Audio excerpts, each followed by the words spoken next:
presenting Orson Welles as the Third Man.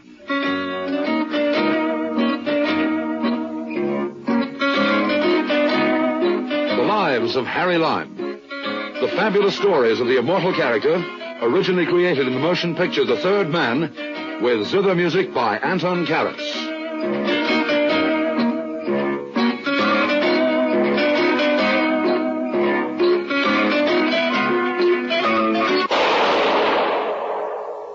That was the shot that killed Harry Lime. He died in a sewer beneath Vienna, as those of you know who saw the movie The Third Man. Yes, that was the end of Harry Lime. But it was not the beginning. Harry Lime had many lives, and I can recount all of them. How do I know? Very simple. Because my name is Harry Lime.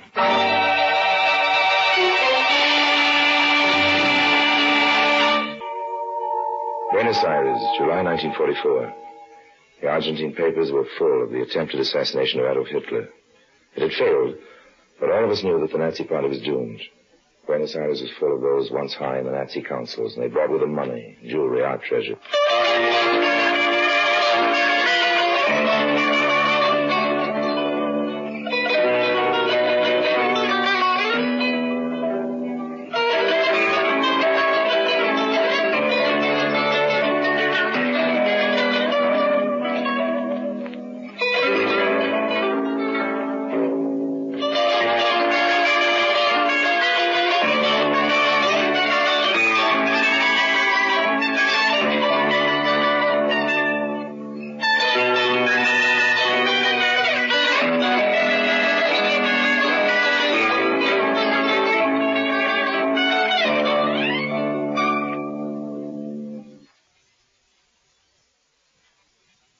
And now Orson Welles is Harry Lime, the Third Man, in Work of Art.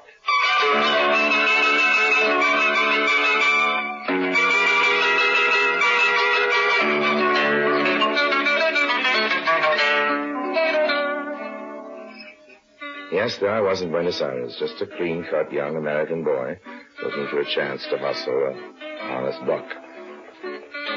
A friend had given me a letter to Senor Juan Fernandez, a gentleman with a handsome face, impeccable manners, and no morals. My informant had indicated that the senor might be helpful in guiding me along my chosen path. But when I called at his art galleries, housed in a brownstone building just off the Plaza del Congreso, he refused to see me.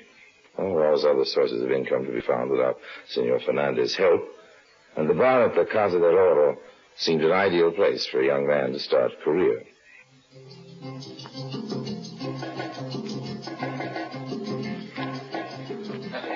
Bartender. Si, senor. Dispense this to the mort. I beg pardon, I don't understand much Spanish. I would make the apology for being so long. See the supply of rum behind the bar, she was finished, and I go to the stockroom to bring some more. Okay. Skip it. No le entiendo, senor. What is skipping? I need to let it go. Never mind, there's no harm done. I'll have a scotch. Gracias, senor. In Buenos Aires, we use Matron, the speciality of the house. She's a drink I made myself invented. Made from 4 different kinds of rum. The juice of the pineapple, the dash of curacao, a sprinkling of the... Fine, I'll have a scotch and soda. Say, senor. But you would like my speciality. From all the world, they say it is the You make a mistake in ordering scotch and soda where rum, Mr. Ponce. Why? And your clothes. Remember, you should buy clothes in the stores of Buenos Aires as soon as possible. Miss Emily Post, I presume? No, my name is Juan Fernandez. And I do not make these suggestions for the sake of etiquette, Mr. Lime, only for business reasons. I'm completely fascinated, Senor Fernandez. Please continue. In our profession, we must dress as the multitude dresses. We must drink as they drink, act as they act. We must never call special attention to ourselves, but must seemingly melt into the background. Yeah, but I melt so badly. I'm serious. I tell you these things for your own good. Isn't this concern for me a little sudden, old man? This morning you wouldn't even see me. Your drinks, senor. Oh, thank you very much. And you, senor. I'll have one of your specials, Gerardo. We'll be over the little table in the corner. But of course, senor. It was not judicious of you to come to my art gallery, Senor Lime. You see, the business that goes on in the front rooms is quite regular, but there is a back room where some of the transactions are a little bit less orthodox. Oh, yeah? My backroom friends must not be seen coming into my establishment by my front-room friends. You do understand? Well, of course. It's perfectly clear. Caroline, you come to Buenos Aires to reap some of the wealth here, huh? You are not the type to do it honestly, and that is all right with me. I will help you. But we must remain casual acquaintances who meet in bars, not business associates. You must not come to my galleries. Okay, old man. You are not giving me your full attention. Well, how could I? Did you see what came through that door? The beautiful senorita with the off-the-shoulder dress. You don't miss anything either, do you? Not very much, I assure you, senor. Well, should you know? If you and I come to terms, senor, she is the first assignment.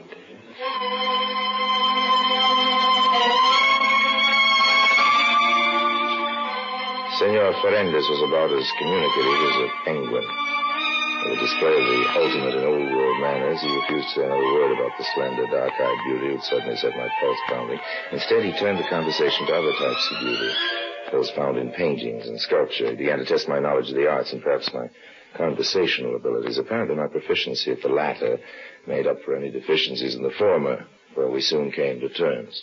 It wasn't until a second meeting, however, that the exact particulars of my new trade were explained by the master. We'd met accidentally at a roadside refreshment stand near the suburb of Belgrano. It is my desire that you make friends among our new residents. You can gain invitations to their homes and go through their private galleries, huh? There are many such private galleries. Well, that sounds interesting. Might even get a job later as a tourist guide. Your job will be to guide some friends of mine to the finest, the most expensive works of art in town. You must equip them with full descriptions of the galleries, the houses containing them, the personnel, the entrances, the exits. Okay. Our souls have met. And now to that first assignment you spoke about, the senorita. Yes. Little is known of Senorita Melissa Corday. She came here a few months ago. She rented an expensive villa, and she's invited only a few close friends to see her art treasures. But according to reports, she's the owner of the most valuable painting in all of Buenos Aires, an original Rubens, worth a fortune. All that and original Rubens, too.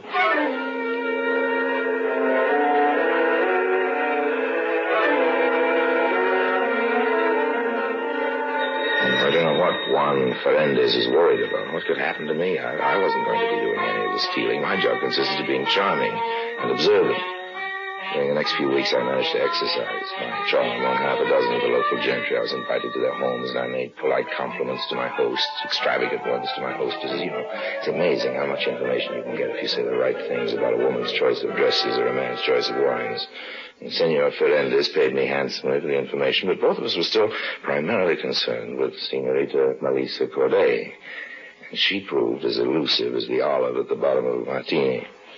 However, by this time we were both members of Buenos Aires society, and an eventual meeting was inevitable.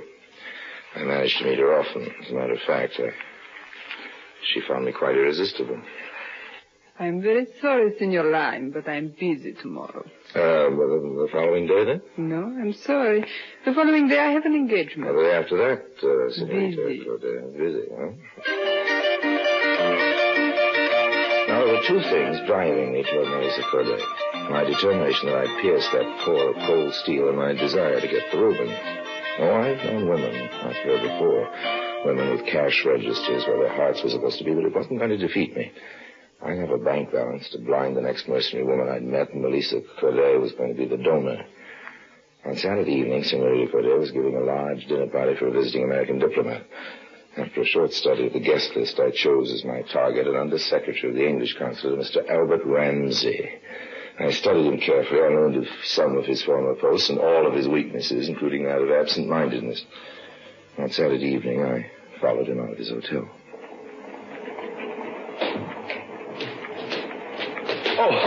Shall I say, I'm sorry, I wasn't looking...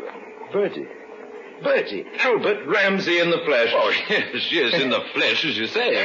How have you been, old boy? I heard you were connected with the concert over here, but I haven't had a chance to look you up. It is good seeing you again, Yes, it's old nice man. seeing you. Imagine bumping into good old Bert Ramsey right in the middle of Buenos Aires.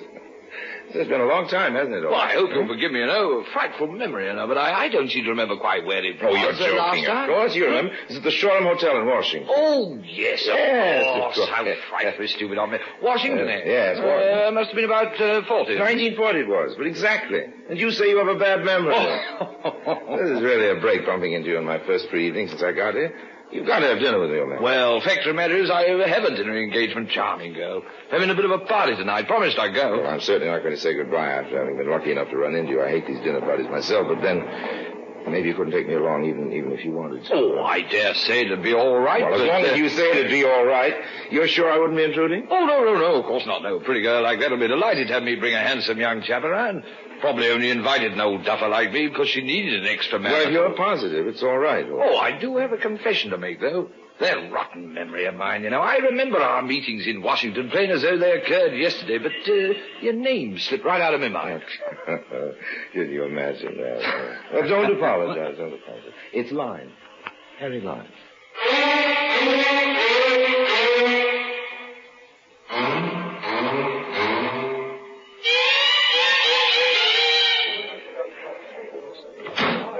Your hat, senor? Oh, thanks. Here, take my stick, too. I've got a stalwart companion with me now. I won't need a stick if I'm attacked by rogues. That's a good one, Bertie. That's a good one. Here comes our hostess. Good evening, Mr. You look simply ravishing, my dear. Look, I want you to meet an old and very dear friend of mine, Mr. Harry Lyme. I've had the pleasure. Oh, don't say I didn't know. Oh, I'm terribly sorry, Miss. I didn't know Mr. Ramsey was coming here. I bumped into him. Oh, it's all my fault, my dear. Harry and I met accidentally, and I hadn't seen him for years. I simply insisted that he come along. I suppose I was so busy chatting about old times, I didn't get round to telling him who our hostess was. I see. I hope you'll pardon an old duffer. Yes, of course, Mr. Ramsey. Well, of course, you could call the police or have your servants throw me out. I say he is droll, isn't he, my dear? Very. Well, come in and have a drink. The others are a little ahead of you already. Oh, we'll catch up, won't we, Harry? Oh, I don't think I'll have a drink tonight. I don't want a chance dulling my senses. I understand Melissa has an art collection that's really worthwhile seeing. You're interested in art? Oh. Somehow I didn't think you would be. Oh, I'm very, very, very interested. Perhaps I've been wrong in my estimate of you, Mr. Lyme.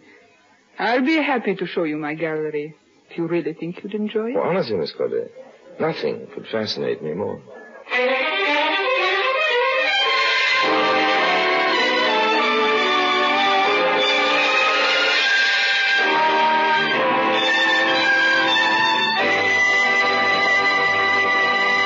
Orson Welles returns in just a moment as the third man.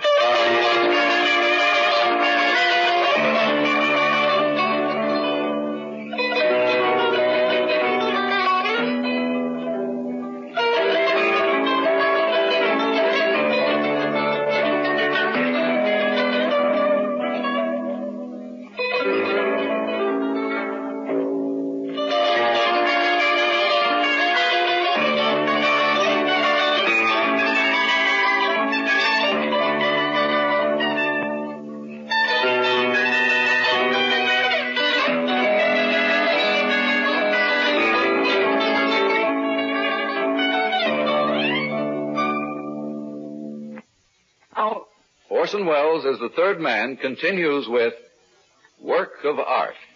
Dinner was an eternity of rich food and rich people. The small talk was so small it was almost non-existent. But for one thing I could be thankful. My pal, Bertie Ramsey, forgot me in his absorption with a mustached Ecuadorian woman. He was probably fascinated by the task of counting her chins. No mean jobs, and she was constantly quivering with laughter. At any rate, the dinner was over in what seemed like a mere few months. And after what Mr. Ramsey probably would have called a decent interval, I persuaded Melissa Corday to take me on a cook's tour of her gallery. Well, this is it. Oh, it's magnificent. Why, there must be a fortune represented here. It means little to me now. Perhaps someday it may have value for me again. Melissa, maybe you don't realize what's wrong. You're lonely. This first painting's quite interesting. A little-known artist, Constantine Langmuir, painted it. I suppose it has little intrinsic value, but I recognize the scene. A little cove on the Riviera where I used to go when I was a child. Oh, that's lovely. That's a Degas over there, isn't it? Yes. And a Rubens. That is a Rubens, isn't it? Yes. When I first got it, I thought it was the answer to all my dreams. And it isn't now? It's almost worthless. Well, so you can make things worthwhile again. You can learn how to dream again. Please, Harry. You're hurting my hand. You're hurting my heart. Well, listen, I don't know what's holding you back, but sometimes when we've been hurt, we build up a wall around ourselves. I know because I've been hurt. I've been lonely. Maybe neither of us has to be lonely again. No. Harry, please. I didn't intend to kiss you by force. I think maybe I'd better go back to my other guests. When you're ready to rejoin the others, just pull the door firmly. It's self-locking.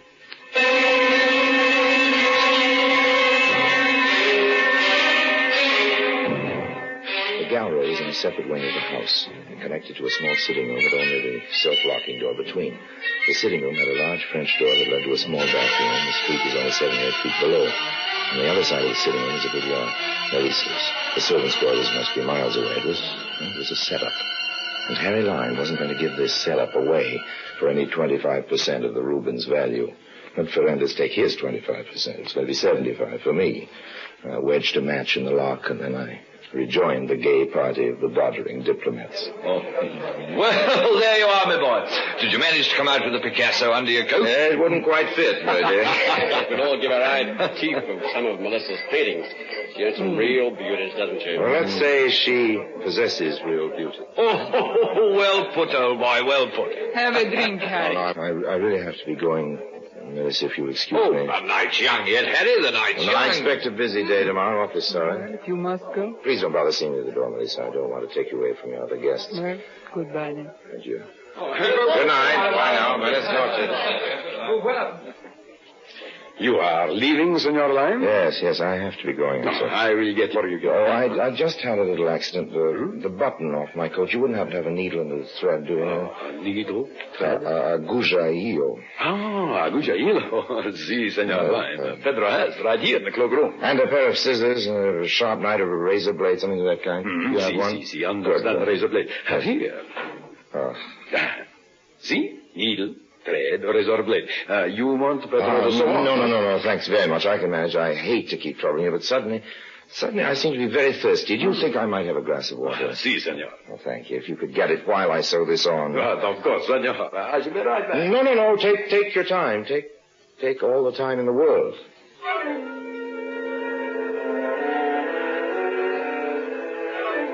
This was the one dangerous element in the whole scheme. My being seen now. I waited until the obliging painter was out of sight, then I slipped down the corridor. I hoped he wouldn't start a fuss when he found me going. The guests and the servants were all busy, thank heavens. I reached the gallery wing and slipped through the little sitting room into the room containing my Rubens, took the little matchstick out and heard the lock click reassuringly. But just in case someone should come in, I took a position behind a heavy velvet drape. Hours later, I could hear the other guests take their departure, the servants locking windows and doors. Someone rattled the doorknob of the gallery and then went away. I heard Melissa's door open and close. But still I remained motionless. I waited until almost dawn, till the silence was thick and heavy.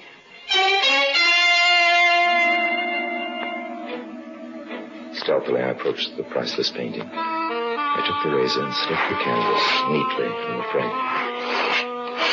I rolled it up and slipped it into the lining of my coat. A few hurried stitches took care of the rip I'd made for it. I held my breath as I tiptoed to the door and opened it gently. Crossed to the French door that led to the balcony. Below was the street and safety. The latch worked easily. I started to turn the handle.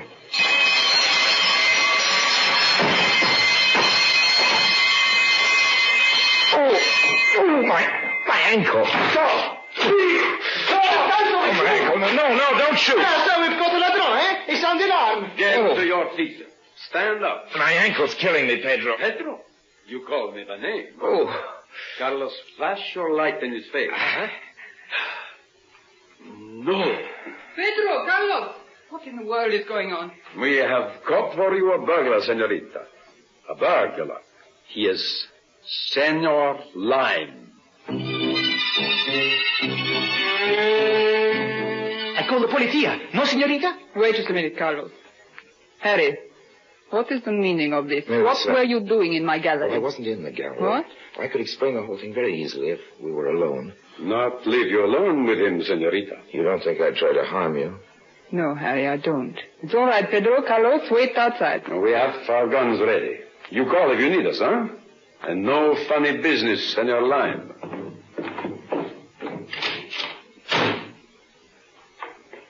Well, Harry? When I did a silly thing, I guess you wouldn't talk to me earlier, and I had so much to tell you.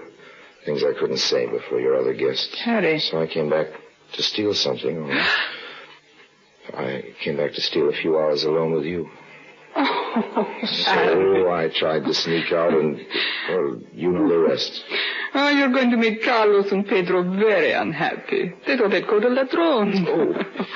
Oh, poor Harry. Your ankle hurts you very much. Well, when you look at me like that, I can't feel any pain. Oh, you'd better go back to your hotel and rest. Yes, I guess I'd better. Could I phone for a cab? Oh, I'll send you home in my car. Pedro can take you. You're very kind, Melissa. Monday morning came. Went at the newspapers. Probably carrying my description. But no, there was no mention of the robbery. For some reason, Melissa Corday had not reported the theft. Maybe the old lying and charm had been more effective than I thought. Still, I wasn't taking any chances. I made my way most carefully to the galleries of Senor Ferrantes. And this time I insisted on seeing him.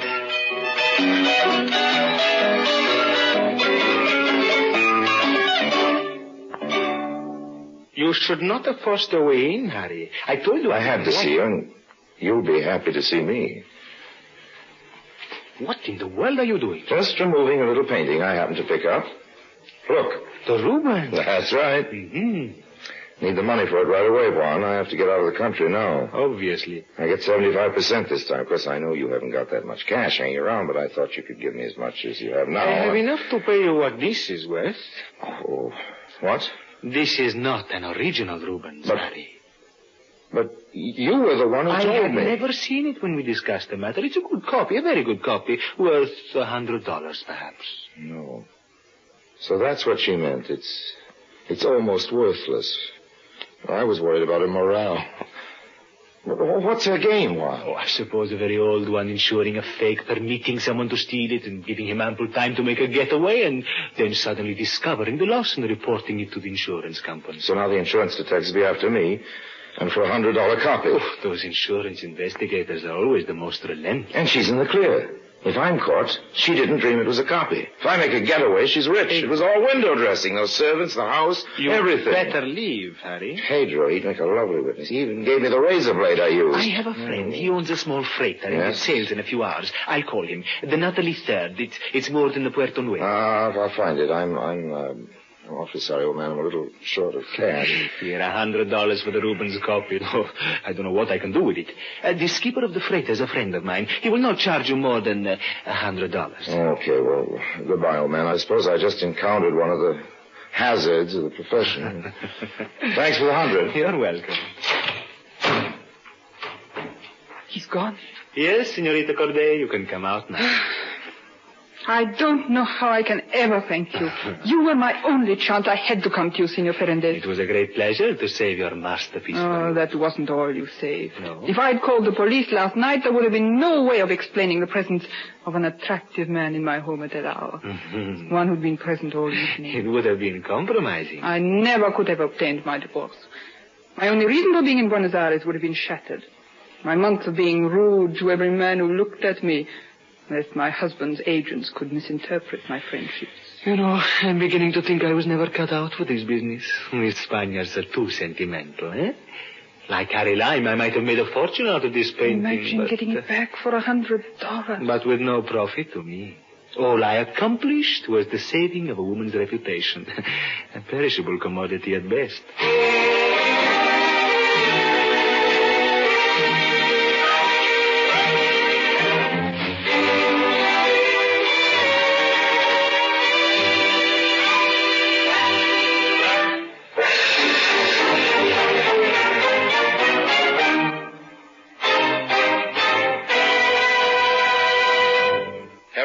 Returns in just a moment.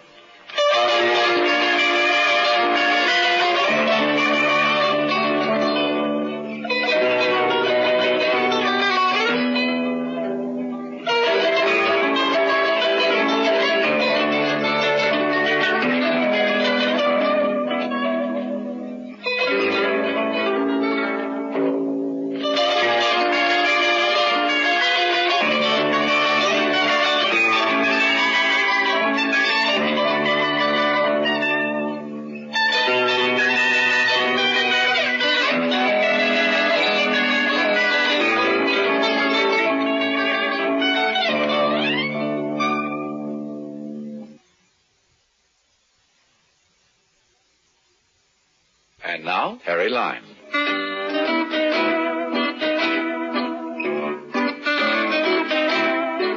Of course, I hadn't witnessed that last scene. I reconstructed it later from a few newspaper clippings. One reported the final divorce of Melissa Corday, former wife of a Nazi munitions manufacturer. Another reported her marriage to Senor Juan Ferendez, well-known Argentinian art dealer. And a third, which must have been released to the press in anticipation of my reading it somewhere, told how a priceless work of art had been recovered for a $100 reward. It had been a work of art, all right.